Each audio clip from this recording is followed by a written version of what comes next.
ચલો અહીંયા કોઈ પણ સંખ્યાના એકમનો અંક 5 હોય તો આપણે એનો વર્ગ કેવી રીતે શોધવું, બરાબર? તો આપણી પાસે એક મેથડ છે, એમાં આ ટાઈપ કરીશું.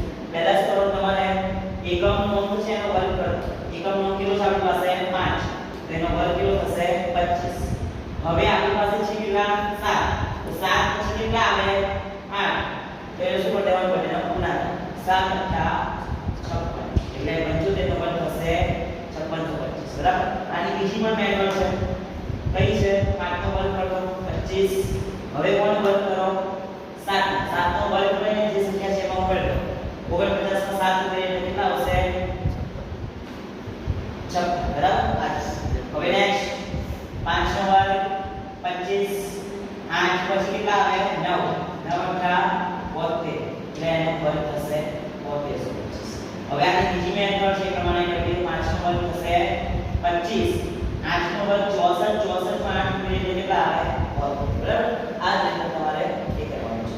હવે 5 અંક એકમનો 5 એટલે વર્ગ સૂત્ર શીખ્યા. હવે 25 એકમનો અંક હોય તો એનું વર્ગમૂળ કેવી રીતે આપણે કાઢીએ, બરાબર? તો ચલો પહેલા 25 નું વર્ગમૂળ કાઢી નાખો. કેટલા આવે? 5. અને આ 72 કોના વર્ગને વચ્ચે આવે? 8 નો વર્ગ અને 9 નો વર્ગ. 8 નો વર્ગ થશે 64 અને 9 નો વર્ગ થશે 81. તો એનાથી નાના પણ છે 8. તો અહીંયા કેટલા મૂકી દેવાના આપણે? 8. તો આ રીતે શોધી શકાય છે. નેક્સ્ટ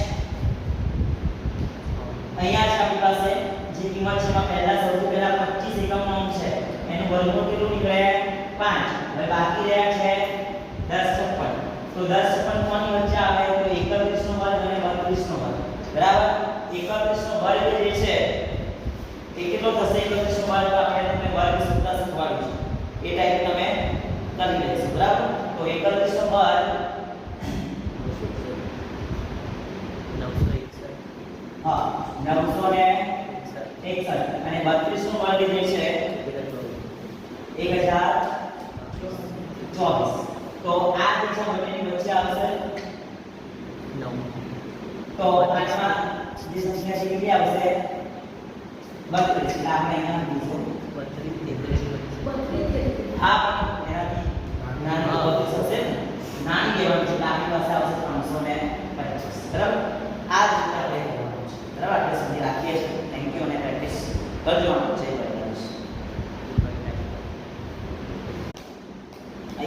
ચલો હવે 0 નો વર્ગ અને વર્ગમૂળ કેવી રીતે શોધાય, બરાબર? તો 0 નો વર્ગ એટલે ખાસ ધ્યાન રાખજો, એક 0 નો વર્ગ